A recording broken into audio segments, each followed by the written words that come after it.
Joseph Claude. Wadja, bonjour Alexis.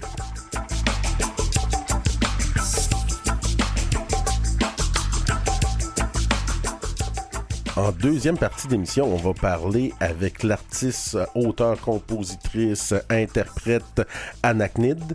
Oui, j'ai bien hâte. On va parler de son dernier album qui vient de paraître.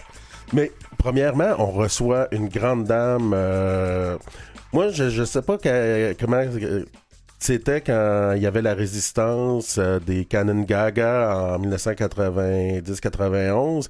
Mais moi, je me souviens qu'à l'époque, je me déguisais en petit warrior parce que mes parents m'expliquaient que c'était un acte de résistance. Puis j'étais fier de voir ça, bien que c'était pas, je vivais dans un milieu non autochtone. On a ici la porte-parole avec nous des résistants de cet épisode-là. Une femme aussi qui a été présidente des femmes autochtones, une militante des droits des peuples autochtones, Hélène Gabriel. Quoi? Salut Alexis, Sophie Claude. Je suis honorée de parler avec vous aujourd'hui. Ben, c'est Néawan, c'est vraiment à nous que revient l'honneur de pouvoir t'avoir à notre émission. Comme j'expliquais, on a pu te voir dans la sphère publique en commençant. En tout cas, moi, je me rappelle de quand j'étais petit, de t'avoir vu aux nouvelles. Et par la suite, dans 271 ans de résistance d'Alanis Obomsawin, qui était là à l'intérieur avec vous, on a une place prédominante. J'ai des souvenirs aussi de quand j'étais plus petit, quand maman travaillait à Femmes autochtones, t'étais présidente. Donc, ça fait longtemps que tu défends les droits des Canandaigua puis des peuples autochtones en général.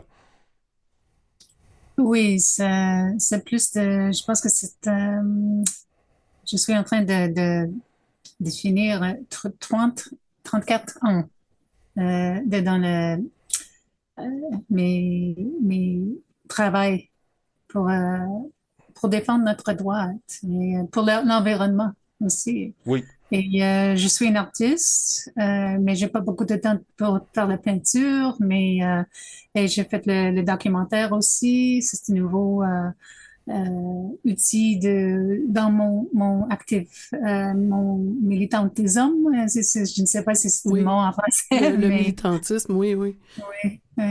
Donc, c'est un outil pour éduquer les non-autochtones par rapport à nos droits, par rapport à nos situations, c'est ça? Exactement.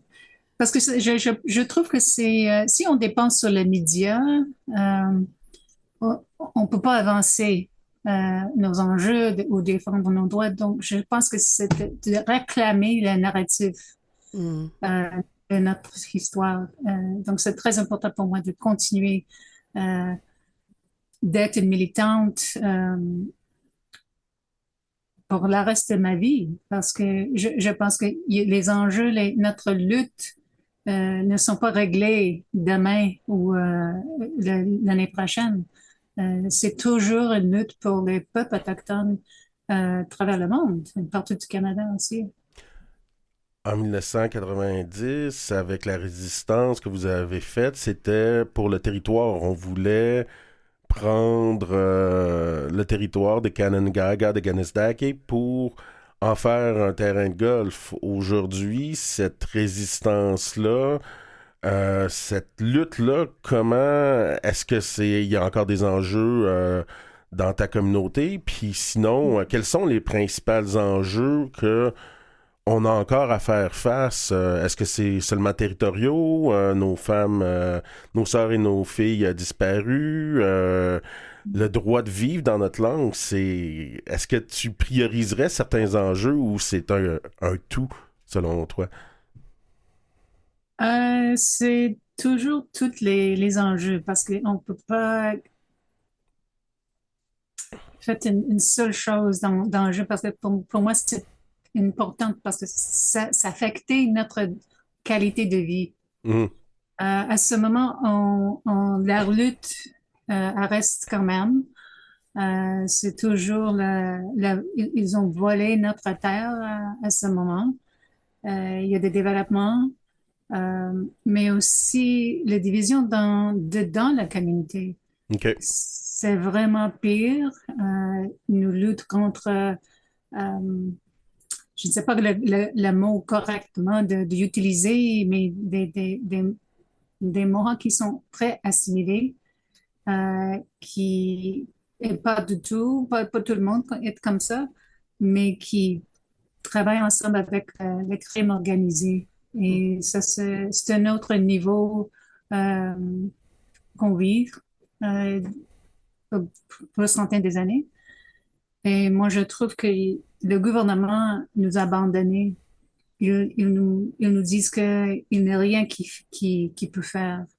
Et moi, je trouve que ça manque la moralité, ça manque la loi aussi. Euh, Notre sécurité, c'est pas solide. Et c'est pour ça que je ne recognisais pas la communauté à ce moment. C'est pas la communauté quand j'ai grandi sur. Et c'est triste pour moi. C'est frustrant.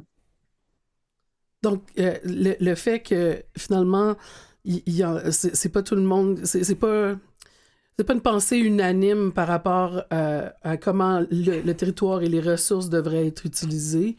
Et vous trouvez que vous êtes laissé face à vous-même parce que il n'y a pas de support en termes de justice pour faire renforcer la loi? Ou est-ce que c'est à cause que les lois sur la réserve sont différentes puis c'est difficile à faire appliquer? Peut-être les deux. Je sais que la loi colonisateur, euh, ils ont appliqué quand ils veulent. Donc, s'il y a des ressources, des développements, c'est toujours leur juridiction, leur autorité. Mais les problèmes qui sont la racine de nos problèmes, ça vient de les impacts de colonisation. Et il y a toujours des personnes qui ne respectent pas leur langue, qui ne respectent pas la terre, qui ne respectent le peuple, Hmm. notre tradition et notre histoire. Euh, c'est une lutte dans la communauté, comme j'ai dit. Et quand il y a des crimes qui étaient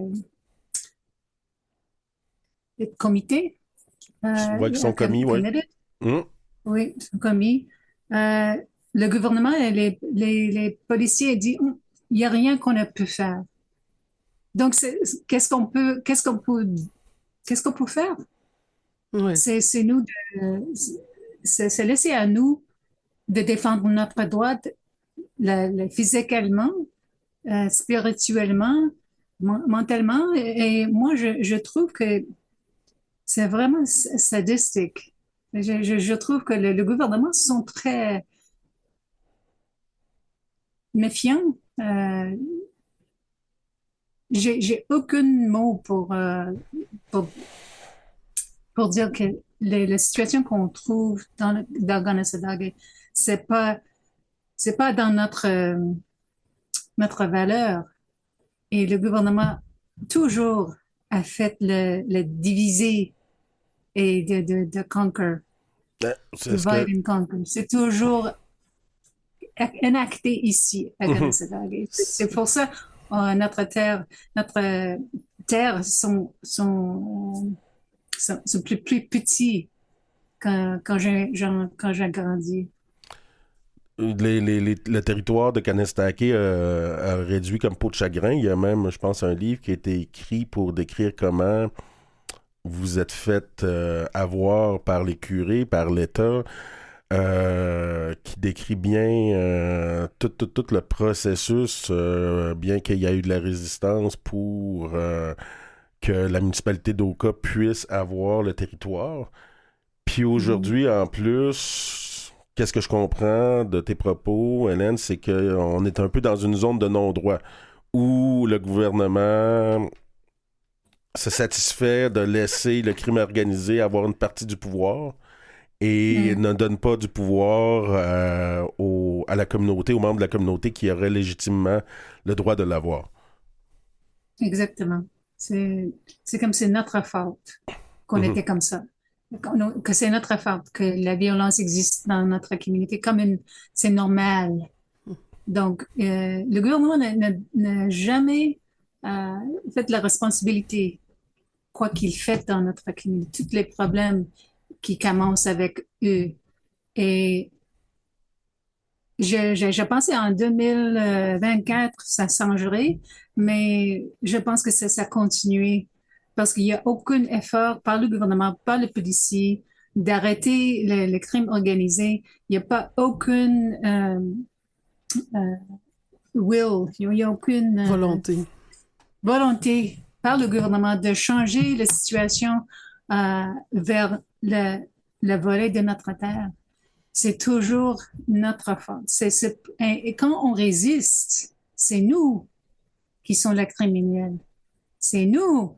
C'est notre faute. Hum. Et j'essayais de trouver tous les outils qui sont sont disponibles, comme la loi, comme les droits humains internationaux. Mais le Canada sont bonnes de déguiser leurs crimes contre nous. C'est toujours, on fait des engagements avec les peuples autochtones. C'est eux qui ont décidé ça. Ou il y a des reports dans 2 ans qui s'en viennent et on peut pas dire des choses maintenant, mais le progrès, ça s'en vient. Mais c'est toujours le critère de le gouvernement. C'est pas notre critère, notre besoin. Puis, Et je trouve que ça,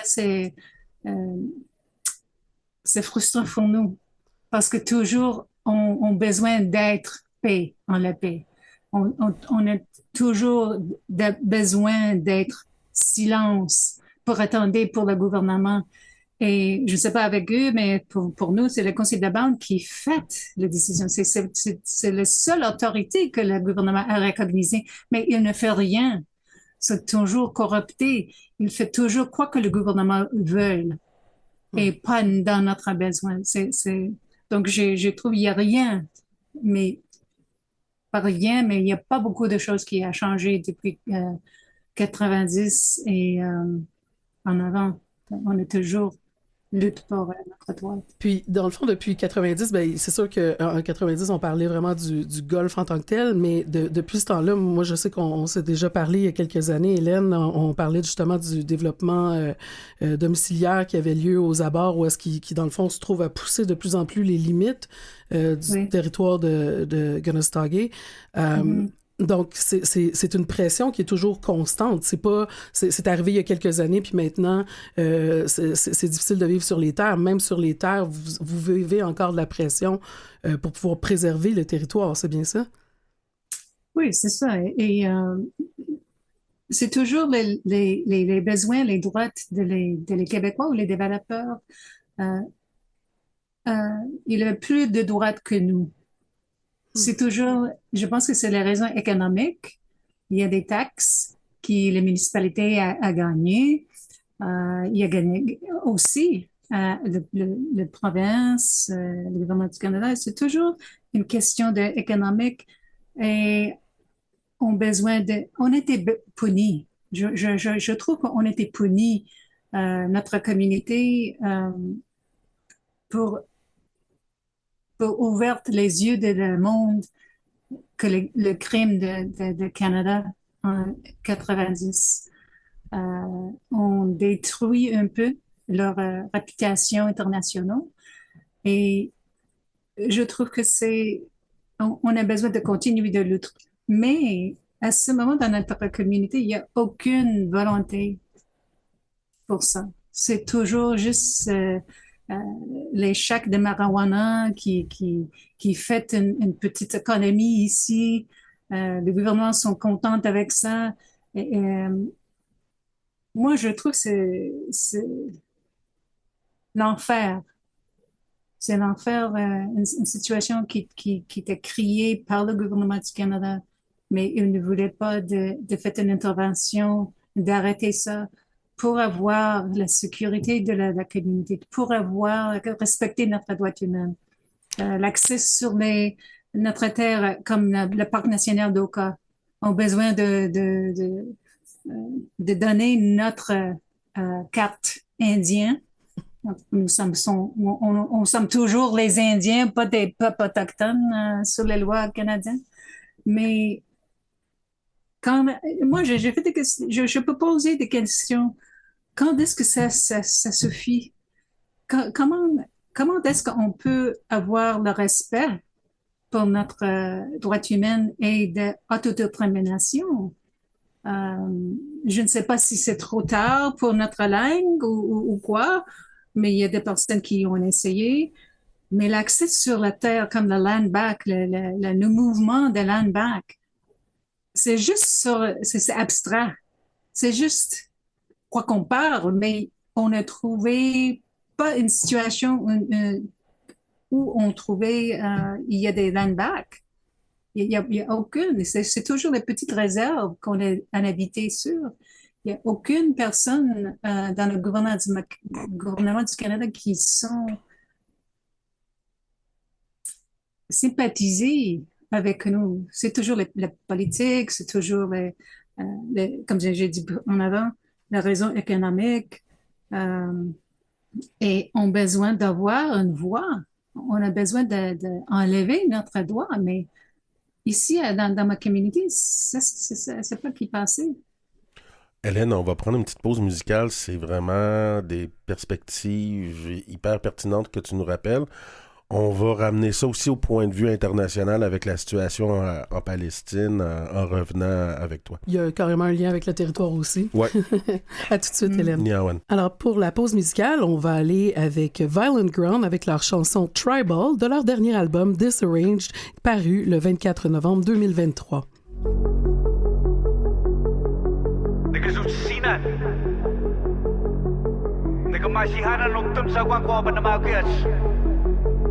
Ninanong naskapi youths.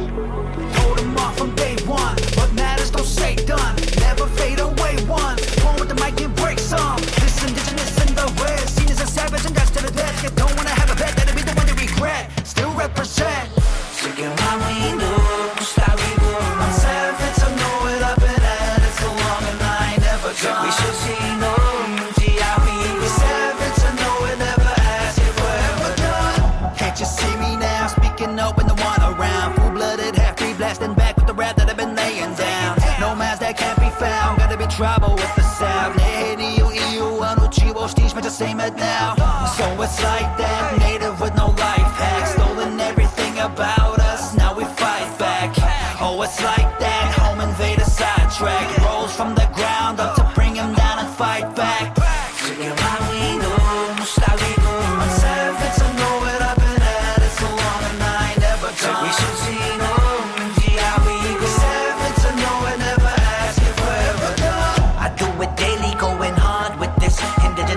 From the north, climbing the highest peak, we never quit. Back with all of them flows, never leaving out my nation, my home. I leaving my name again, my strength again, beginning to break my goals. Don't wanna be falling, I creep and I'm coming up, taking advantage. We landed out, lifted up every level, so challenging and I keep battling for the whole family, gathering knowledge and more. Still every day I'm at war, but my people in this Scappy nation on the atlas, trying to conquer the world. I'm savage, I know it, I've been at it so long and I ain't never done. We should see.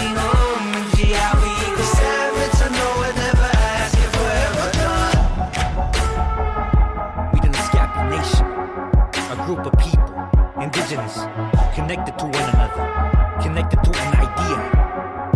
We stay humble, we travel. Tôi nói chỉ đi cho nên này, tôi sẽ cắt mất này yêu em muốn. Cái thế chỉ mình cái này đã cái nút. Và ông ấy thì mình still yêu em muốn. Besides ça, on est dans still. Violent Ground, qui sont en fait deux frères de la nation Naskapi de Kawawashikamak. Exact. Donc, c'était leur album Disarrange et on écoutait Tribal. De retour avec une grande dame des droits des peuples autochtones. Tu nous parlais justement de dépossession du territoire, de qu'est-ce qui s'est fait avec Kanesdake, de la résistance que vous avez, de l'État un petit peu difficile, ou même dans la nation, il y a une certaine économie qui s'est créée avec le commerce de la marijuana, mais c'est pas bien partagé, c'est pas équitable pour tout le monde, à ce que je peux comprendre. On a eu aussi les femmes assassinées disparues, une enquête nationale sur le sujet. On est venu nous dire que la commission Vérité-Réconciliation est venue nous parler de génocide culturel, mais l'enquête nationale sur les femmes assassinées disparues est venue nous parler tout simplement de génocide. Parce que si on se rappelle, le crime de génocide comporte plusieurs aspects, dont celui de prendre des enfants et les amener, dont celui de laisser des populations vivre dans une situation tellement difficile qu'elles ne peuvent pas espérer croître et bien se développer. Parce que quand on parle de génocide, on pense seulement au meurtre, un peu comme avec la Shoah ou avec les Arméniens, mais le crime de génocide comporte plusieurs aspects. L'enquête nationale sur les femmes assassinées disparues est venue nous dire que le génocide se poursuit aujourd'hui parce que le gouvernement n'agit pas. Puis c'est un peu ce que tu nous as expliqué dans la première partie de l'entrevue, que le gouvernement laisse aller les choses, n'agit pas pour arrêter certaines situations. Donc, on peut dire que le génocide se poursuit aussi à plusieurs égards. C'est pas juste pour les femmes assassinées disparues. Oui. Si on regarde l'histoire du Canada et l'histoire des peuples autochtones à Turtle Island, je trouve que c'est toujours une attaque contre les familles. Les femmes qui sont assassinées ou disparues, le gouvernement savait pour plusieurs des années, on n'était pas importante. Mm-hmm. C'est ça, c'est le racisme dans un haut niveau. Quand on regarde la situation et je pense que c'est le génocide culturel, c'est pas vraiment le propre mot, comme vous avez dit. C'est le génocide parce que nous sommes des nations qui sont occupées. Nous sommes des nations avec une terre. Nous sommes avec une nation avec les langues, les cultures, les gouvernements. Et quand ils attaquaient ou n'agirent pas sur la situation de les femmes qui sont disparues ou assassinées, c'est parce qu'on n'était pas important. C'est le racisme. Le gouvernement du Canada voudrait regarder toujours comment est-ce que ça coûte pour éduquer les policiers, éduquer les juges, éduquer les avocats. C'est toujours une question de les fonds et pas une question où pas adresser les droits humains. Ouais. Et je trouve que c'est triste parce que j'étais là en 2004 quand Amnesty International et les femmes autochtones du Canada a donné à la public un rapport quand les sœurs qui sont volées, Stolen Sisters. Nous sommes dans 2024. Les situations c'est à la même niveau parce que nous ne sommes pas très importants. Nous sommes marginalisés. Nous sommes, c'est comme les politiciens m'avaient dit, comme Jean Charest, c'est une affaire domestique. Mais c'est pas seulement une affaire domestique. C'est une affaire c'est un enjeu qui affectait le racisme. C'est un enjeu qui affectait la sécurité et les qualités de vie de les femmes autochtones et leurs familles. Et ça, c'est une part de le génocide qui était fait contre nous. Mm-hmm. Et on a besoin de toujours parler sur ça parce que on n'est pas de régler la situation. Ça commence oui, mais il y avait eu même Stephen Harper, à un moment donné, qui avait commenté que une enquête sur les femmes autochtones disparues assassinées n'était pas très haut dans son radar, en fait. Là. C'était pas très important pour lui. Non, pas très important. Mais on peut faire clairement un parallèle avec la situation qui se passe en Palestine. On voit des journalistes qui, en ce moment, leurs familles sont en train de disparaître. Les journalistes, les familles des journalistes se font cibler. Les femmes se font cibler. Et là, en ce moment, ce qui se passe en Palestine, c'est le territoire se fait occuper. Hélène, on a vu sur les réseaux sociaux que vous êtes impliquée, vous participez à certaines manifestations. Pourquoi est-ce que c'est important de supporter la cause palestinienne et pourquoi, en tant que femme autochtone, vous supportez la cause palestinienne? Oui, c'est une bonne question. J'ai entendu la situation de la Palestine en 90. Il y a des Palestiniens qui nous soutiennent. C'est une droite humaine et je travaille sur les droits humaines plus de 30 ans. Si je veux que notre droits humains sont respectés, que notre voix sont élevées dans cette lutte contre une grande machine de Canada, moi, j'ai besoin de crier aussi parce qu'on était capable de recogniser quand un autre peuple a subi un génocide. Pour moi, on a besoin de soutien des Palestiniens parce que c'est une droite humaine, des situations, leur histoire, il y a des parallèles entre nous et eux. Ils sont déplacés, ils sont attaqués, les femmes ne peuvent pas protéger, et les pères aussi, ne peuvent pas protéger leurs enfants. Il n'y a pas des armes, il n'y a pas des technologies sophistiquées pour défendre leur famille. Euh, je trouve que c'est vraiment triste, c'est horrific, it's horrific de regarder dans les médias sociaux qu'est-ce qui se passe. Et pour le Canada, ne pas appuyer les Palestiniens. Le Canada a dit qu'il y a une grande défendre des droits humains, mais la silence a dit que ça, c'est pas vrai. Et je trouve que Comme, comme à l'époque, on a voulu affamer aussi les résistants de Canasdague, on a voulu affamer les Palestiniens, on affame les Palestiniens pour essayer de les casser. Prochainement, est-ce qu'il y a des manifestations où tu vas participer pour encore aller faire entendre cette réalité-là? il y a une ce soir pour les journalistes que je parlerai sur. C'est très important pour moi de, de continuer publiquement dénoncer le génocide qui se passe. En particulier pour les journalistes, je trouve que c'est l'insanity.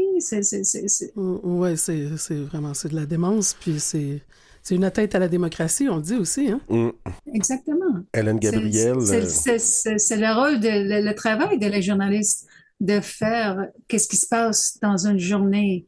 Et si l'État d'Israël veut cacher leurs crimes contre l'humanité, je pense que tout le monde ne voudrait pas ça. Hein. Tout le monde lutte contre ça.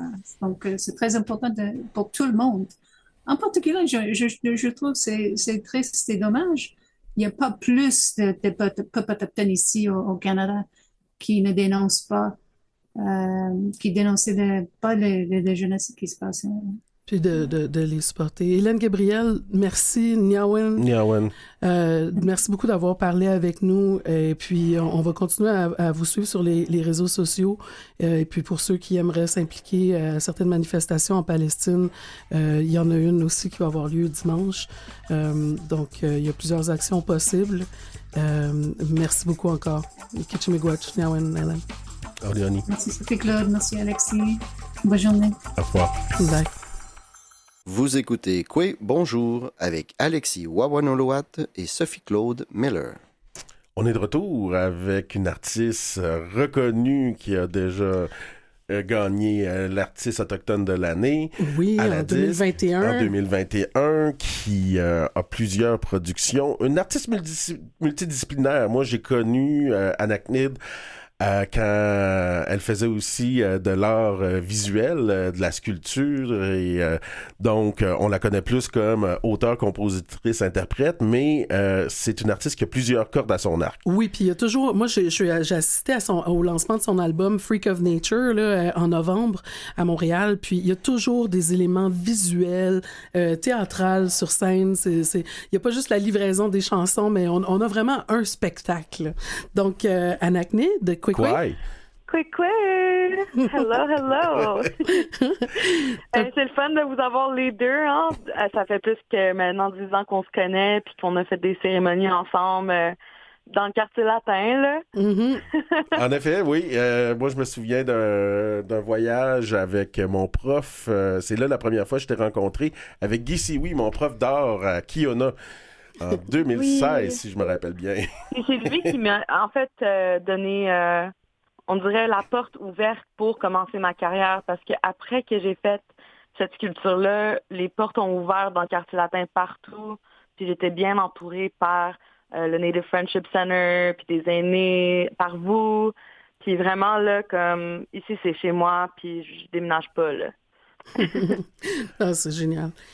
Kiki, tu es membre de la nation Ojibwe et tu vis plus à Montréal, Gatineau. Et dans le fond, là, ton dernier album qui est sorti s'appelle Freak of Nature et c'est présenté comme un projet expérimental. Pourquoi Freak of Nature? Ben, parce que dans la nature, des fois, par exemple, il y a des salamandres non-binaires. Mhm. Il y a des éléments de la nature qui sont différents. Fait que je voulais donner hommage à ces animaux-là, puis les arbres un peu plus tordus, mais qui existent quand même avec la nature. Puis, toi, ton totem, dans le fond, c'est le lien avec ton nom, c'est l'araignée pour arachnide. Donc ça, c'est ton animal spirituel qui a 8 pattes. Donc, est-ce que tu veux nous expliquer un peu pourquoi c'est ton totem, l'araignée? Oui, donc l'araignée, qu'est-ce qu'elle fait? C'est qu'elle veille sur les enfants et elle sait comment naviguer les visions et les cauchemars. Fait que quand que les mauvais esprits ou les gens qui savent utiliser la mauvaise médecine envoient des visions à l'araignée, ben l'araignée, elle est capable de voir qu'est-ce qui vient du Créateur et qu'est-ce qui vient pas du Créateur pour protéger les prochaines générations. Alors, c'est cette médecine-là que je contiens dans mon cœur. Et même si mes cérémonies ont de la noirceur, l'araignée sait comment équilibrer ça avec la lumière. Un peu comme dans la vie, on fait l'équilibre avec la lumière et la noirceur, certainement. Oui, puis c'est sûr que en tant qu'adolescente, je savais pas qu'est-ce que je faisais, mais là, en tant qu'adulte, tu sais, mes pattes sont stables, puis je sais où est-ce que je m'en vais. Moi, j'ai pris le temps d'écouter Freak of Nature aujourd'hui avec les titres War, Warrior Woman and Tree. On est dans un électro atmosphérique qu'on pourrait quasiment qualifier qu'il y a quelque chose de spirituel. Est-ce que c'était ta volonté de se retrouver à quelque part puis d'amener les personnes qui écoutent à faire une introspection? Moi, c'est un peu comme ça que je l'ai pris, je l'ai senti en écoutant. Puis si vous voyez la séquence que j'ai choisie, puis vous la lisez en verticale, j'ai pondu un œuf pour préparer les gens avec ce qui va se passer dans le futur. Puis vous regardez les premières lettres, puis vous regardez en verticale. OK. Mm-hmm. Ouais. Fait que ça c'est une vision d'arachnide. Puis j'ai donné de la médecine contrôlée de noirceur pour que quand les gens enlèvent toute notre lumière, on va être capable de bounce back 10 fois plus fort. Fait que c'est pour ça que la deuxième chanson s'appelle Warrior Woman. Puis la troisième chanson, je vais pas partager qu'est-ce que ça veut dire, mais il y a de la médecine de l'ours là-dedans. Fait que c'est vraiment un message que j'ai travaillé avec la faune et les producteurs de musique nomade, vraiment pour aider le peuple avec ce qui va se passer dans le futur. Oui, parce que tu es une autre collaboratrice avec Musique Nomade. On sait que c'est plusieurs non-autochtones qui travaillent avec des autochtones avec Musique Nomade. Donc, ça va bien travailler avec eux. Ils comprennent bien ta vision. Est-ce que ça clash un peu des fois ou est-ce que... Je pense que je suis tellement chanceuse d'être bien entourée par des gens allochtones et des gens autochtones parce que c'est pas toutes les productions qui ont les meilleures intentions pour les minorités. Souvent, il y a des productions qui aiment prendre la lumière ou la noirceur des minorités avec notre musique, mais souvent dans la musique où il y a la souffrance, la pauvreté, puis c'est là où il y a de la magie en tant qu'artiste. Mais on n'est pas obligé tous de souffrir pour devenir artiste, là. Ça n'a pas de sens. Puis Musique Nomade, il empêche cette souffrance-là de continuer en tant qu'artiste. Fait que oui, je suis bien protégée. Puis, dans le fond, on disait plutôt en entrée de jeu que tu avais remporté le Félix de l'année en 2021 comme artiste autochtone de l'année. Est-ce que le fait de remporter ce prix-là, certainement, ça t'apporte une visibilité, mais est-ce que c'est plus facile de collaborer avec le milieu artistique québécois en général, pas juste autochtone? C'est sûr que là, c'est une évidence. Personnellement, ouais. Je fais toujours des projets solo. Hein. Moi, je suis comme plus l'araignée, puis j'ai ma crew de musique nomade. Faire des collaborations, maintenant, j'ai décidé qu'il faut que ça soit qu'on check leur esprit, leur entourage, qu'est-ce qu'ils ont à donner à l'univers, qu'est-ce qu'ils ont à offrir. Fait que oui, travailler avec des Québécois, ça m'intéresse et je suis pro la langue française parce que souvent, la colonisation, l'Amérique, ils prennent pas soin des Autochtones puis des alliances. Fait que je préfère parler le français que parler l'anglais maintenant. OK. Puis, dans le fond, si on poursuit dans cette vision-là d'avoir... on le voit, le visuel, quand même, tu nous as expliqué qu'il y avait une médecine de noirceur. Est-ce qu'on peut s'attendre à ce que le nouveau EP s'appelle Light of Nature ou La lumière de la nature pour... Le prochain, c'est certain, ça va être dans la lumière. Il va y avoir comme un purging, tu sais, comme je peux pas te dire tous mes plans, qu'est-ce qui se passe parce que faut faire attention, c'est qui écoute nos plans. Avant que le plan soit né, c'est comme un bébé, c'est vulnérable. Hein, fait que je vais essayer de protéger mes plans le plus longtemps possible. Mais c'est enchaîné. Il y a déjà tous des artistes qui sont impliqués. We have the Blood Tribe from Alberta getting involved. So, yeah. Donc, la tribu du sang d'Alberta qui va être impliquée aussi. Oui, hein? qui vont veiller sur que tout se passe bien. You know what I'm saying? Puis, cette expérience-là, on pourrait dire, qui se veut, je pense, en tout cas, comme je l'expliquais, je l'ai ressenti, quelque chose une transmission spirituelle. J'imagine que avec l'esprit dans lequel tu nous parles en ce moment, qui est très lumineux, est-ce qu'on pense qu'Anactine va aussi faire d'autres projets qui ne sont pas que musicaux, qui sont visuels, qui sont de la sculpture?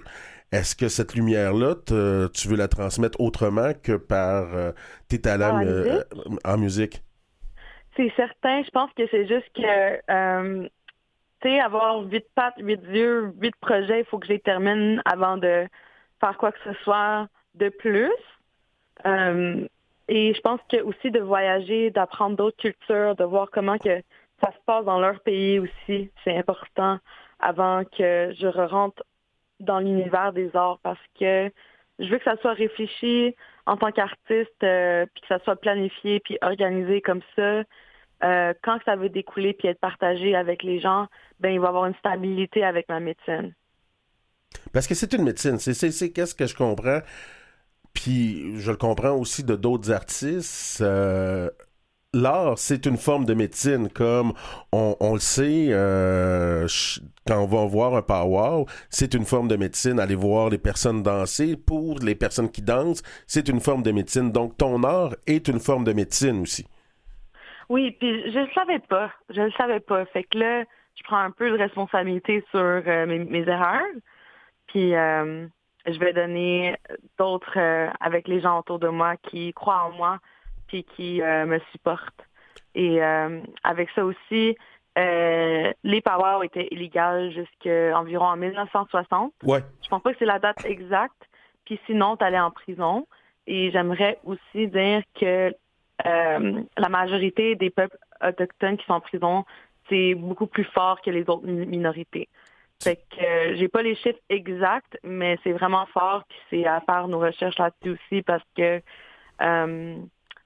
juste un exemple. On a des droits qui sont pas respectés. Oui, toi, t'es en droit. Oui, je suis en droit, mais juste par exemple, 50% des femmes incarcérées sont des femmes autochtones, puis c'est 4% de la population. Mais je veux revenir sur quelque chose que tu nous as dit. Tu ne le savais pas que c'était de la médecine. Ça veut dire qu'avant, tu faisais de l'art comme un moyen d'expression sans nécessairement avoir conscience de ta responsabilité face à ce que tu envoyais au monde et à tes fans? Exactement. Puis je dirais même pas fan, je dirais communauté. OK. Parce que souvent, comme dans le christianisme, comme Jésus dit de pas l'idoliser, mais là, les gens, quand tu rentres dans les églises, ils le mettent sur une statue puis ils l'idolisent. Ça, c'était pas le message de Jésus. T'sais? Fait que souvent, ça découle encore dans le monde d'artistes où ce que les gens, il y a comme une hiérarchie où ce que la personne est spéciale, puis la personne qui vient voir l'autre personne est moins spéciale, on dirait que. Puis ça, c'est super américain comme dynamique aussi. Puis moi, je suis contre ça. Moi, les gens qui viennent me voir, c'est mes amis, c'est ma communauté. Puis c'est des gens qui viennent là pour, comme, je pense, changer puis purger leur vie. Pour qui tu produis ton art? Pour la communauté autochtone? Pour les non-autochtones? Pour tout le monde? Pour tout le monde qui est ici. Tout le monde qui est déjà ici, ils sont déjà ici. Fait que... Mais on s'entend aussi que quand tu as commencé ta carrière à Naknid, tu étais quand même assez jeune, tu étais dans la vingtaine. J'avais 17 ans quand j'ai déménagé au quartier latin. Donc, 17 ans pour commencer à faire de l'art puis réaliser un peu plus tard que c'est de la médecine, c'est quand même pas si mal que ça. Là. Je veux dire, ça reste un processus très humain. Là. Ouais. Donc, on a pu te voir évoluer, qu'au départ, c'était plutôt une forme d'expression. Peut-être, moi, je dirais, je voyais un peu une rebelle aussi qui exprimait le fond de sa pensée. Et puis maintenant, il y a vraiment une conscientisation par rapport à la communauté. Est-ce qu'il y a des membres de la communauté qui t'ont exprimé quel effet ta musique avait sur eux? Un mot qui revient souvent de n'importe quel peuple, c'est hypnotisant. C'est souvent le mot qui revient à moi. Fait que je suis comme, interesting. Fait qu'à part de ça, j'ai des gens qui me viennent dans mes comptes Instagram qui disent comment ils reçoivent l'information de qu'est-ce que je donne. Fait que là, je prends des notes. Je suis comme, finalement, c'était peut-être pas ça mon intention. Mm-hmm. Oui, parce que quand on crée puis on offre quelque chose à la communauté, à l'humanité, ben c'est à eux-mêmes de l'interpréter puis de l'accueillir comme eux le veulent et selon leur propre disposition, finalement. Oui. Puis je pense aussi mon côté rebelle, c'est le côté autochtone de nature où ils ont essayé de couper nos cheveux, puis là, maintenant, on a quand même tous les cheveux longs en ce moment. C'est comme, oui. Ça changerait jamais. Là. Fait que c'est juste que je pense que je veux juste le peaufiner. Puis, ouais. Ben, ta chanson Braids est un classique pour moi. Là. Je l'écoute encore très souvent. Quand je me tresse les cheveux le matin, là, justement, en me préparant. Là. Cool! Oui, puis en plus, il y a un cartoon. Il y a des jeunes, justement, en parlant de communauté, qui ont fait une animation pour Braids. Il faut juste que je complète l'interaction, puis après, je vais le diffuser pour le public. C'est vraiment un projet cool d'étudiants où la chanson Braid les a inspirés, tu sais, puis ils sont pas nécessairement autochtones, mais comme c'était vraiment cool comme animation. Fait que j'ai hâte de partager ça, tu sais, fait que... C'est ça, le Braid, c'est vraiment une chanson qui te fait te lever puis qui fait faire tes affaires le matin pour avoir une bonne journée, tu sais, puis d'être fier aussi d'être autochtone ou d'avoir les cheveux longs. Ouais. Tout à fait. À Naknid, comment on fait pour te trouver pour les personnes qui n'auraient pas encore pu entendre ton travail? OK. Ben, je vais commencer par la plateforme Nikamowin. Nikamowin, c'est comme un Spotify ou un Apple ou Deezer, Bandcamp, qui a été créé par Musique Nomade. Fait que là, non seulement vous allez trouver ma musique à Naknid, mais vous allez trouver plein d'autres artistes qui ont plein de talents, qui ont d'autres médecines à offrir. Et je vous souhaite une bonne découverte. Sinon, je suis pas mal sur toutes les plateformes. Cependant, Instagram, Facebook, je partage pas trop là-dessus. C'est plus Musique Nomade qui s'en charge. Puis, à part de ça, vous pouvez venir voir mes shows. Les prochains shows, si mes dates sont bonnes, ce serait le 12 avril aux Haricots à Saint-Hyacinthe et le 31 mai au Cabaret La Bassoche à Gatineau. Est-ce qu'il y a d'autres dates que je n'ai pas sous les yeux? Pas à ce que je sache. En ce moment, je suis en processus créatif. Fait que, parce que là, j'étais en train de finir mes tournées, mes shows avec Freak of Nature puis Dreamweaver. Puis là, c'est le temps d'être en création. Fait que j'aime prendre l'espace entre être introspectif puis après être démonstratif. Ben, on va regarder, on va suivre ta carrière avec beaucoup d'intérêt, Anaknid. Merci beaucoup d'avoir pris le temps de discuter avec nous. Petit miigwech. Miigwech. On va se laisser en écoutant un extrait de son dernier album, Freak of Nature. L'extrait s'appelle Live Alone et ça a été lancé le 26 novembre dernier à Montréal.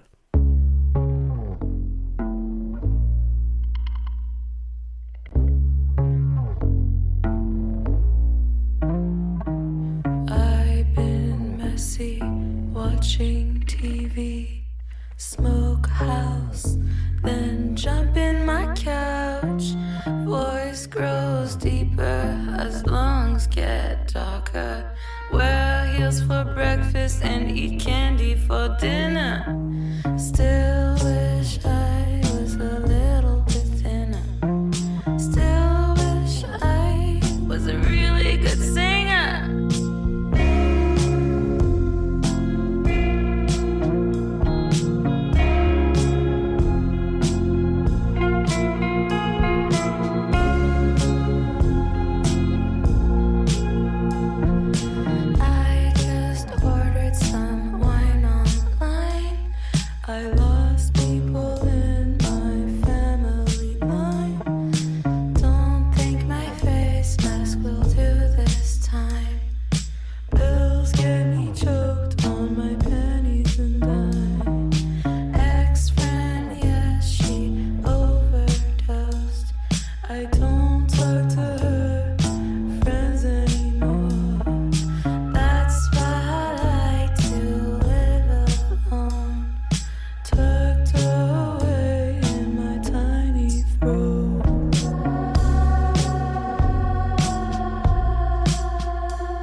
Anachnid.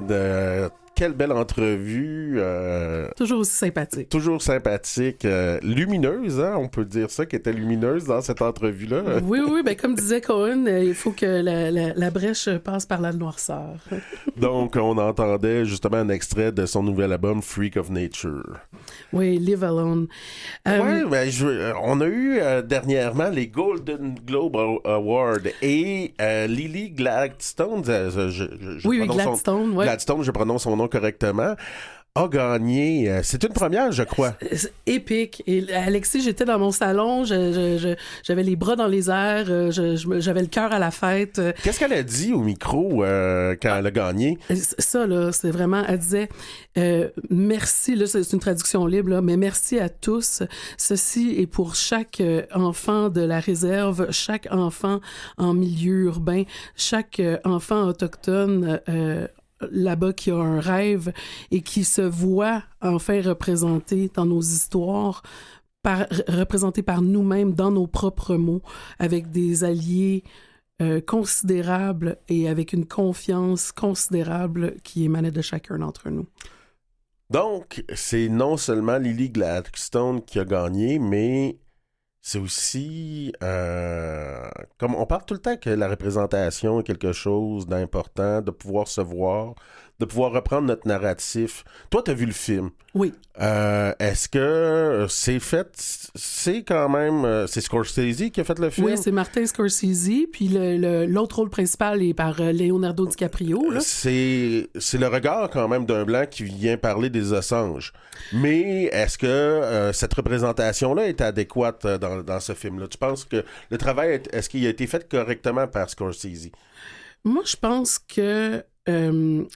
On voit vraiment que la culture Assange de ces gens-là de l'Oklahoma était vraiment respectée. Il y avait des points culturels au niveau de l'habillement, au niveau des interactions sociales qui étaient vraiment bien faites. C'était pas juste romantiser les Autochtones avec la couverture et la plume puis se dire, bon, un Autochtone, c'est ça. Parce que c'est encore une autre histoire de nos souffrances.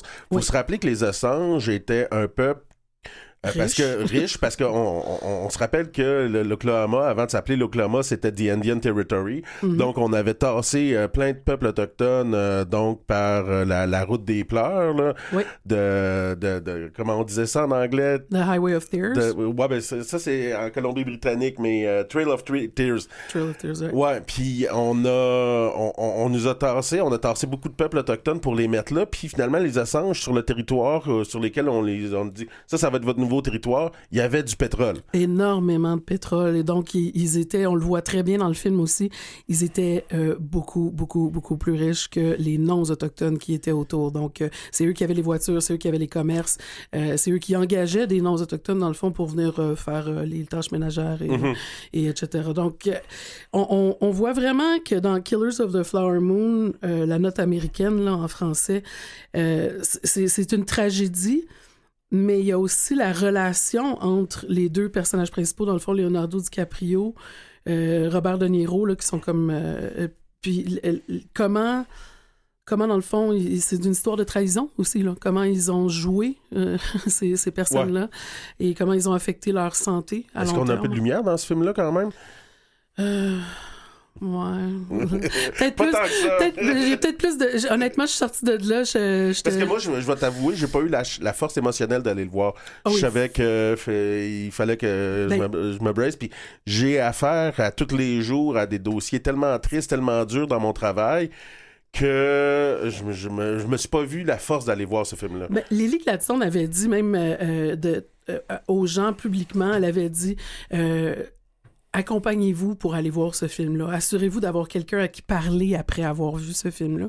Et je pense que c'est très sage comme conseil. Comme conseil. Parce que, oui, c'est lourd, mais c'est une belle histoire, mais c'est une histoire vraie. On peut pas faire semblant que ces histoires-là n'ont pas eu lieu, que ces situations-là n'ont pas eu lieu. Parce que c'est pas... la colonisation, c'est pas juste les gentils petits Indiens qui ont tout donné sur un plateau d'argent à tout le monde.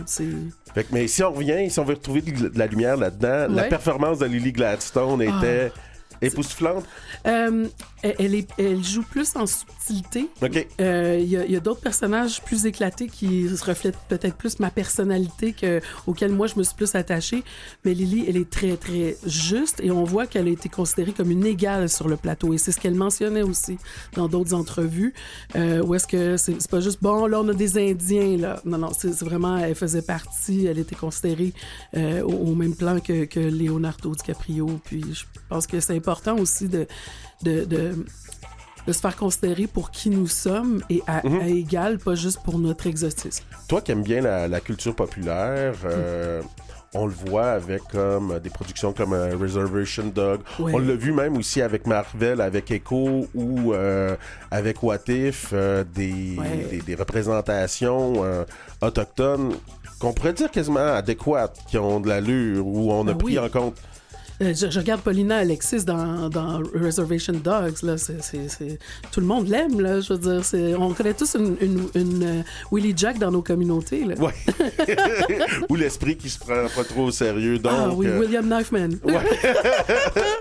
Hey, c'était la première de cette année de Koué Bonjour, ou Koué Washia, qu'on devrait renommer bientôt. Bon 2024 à tout le monde. On est heureux de reprendre le micro et de partager des actualités autochtones avec vous. Donc, on avait Sophie-Claude Miller au micro.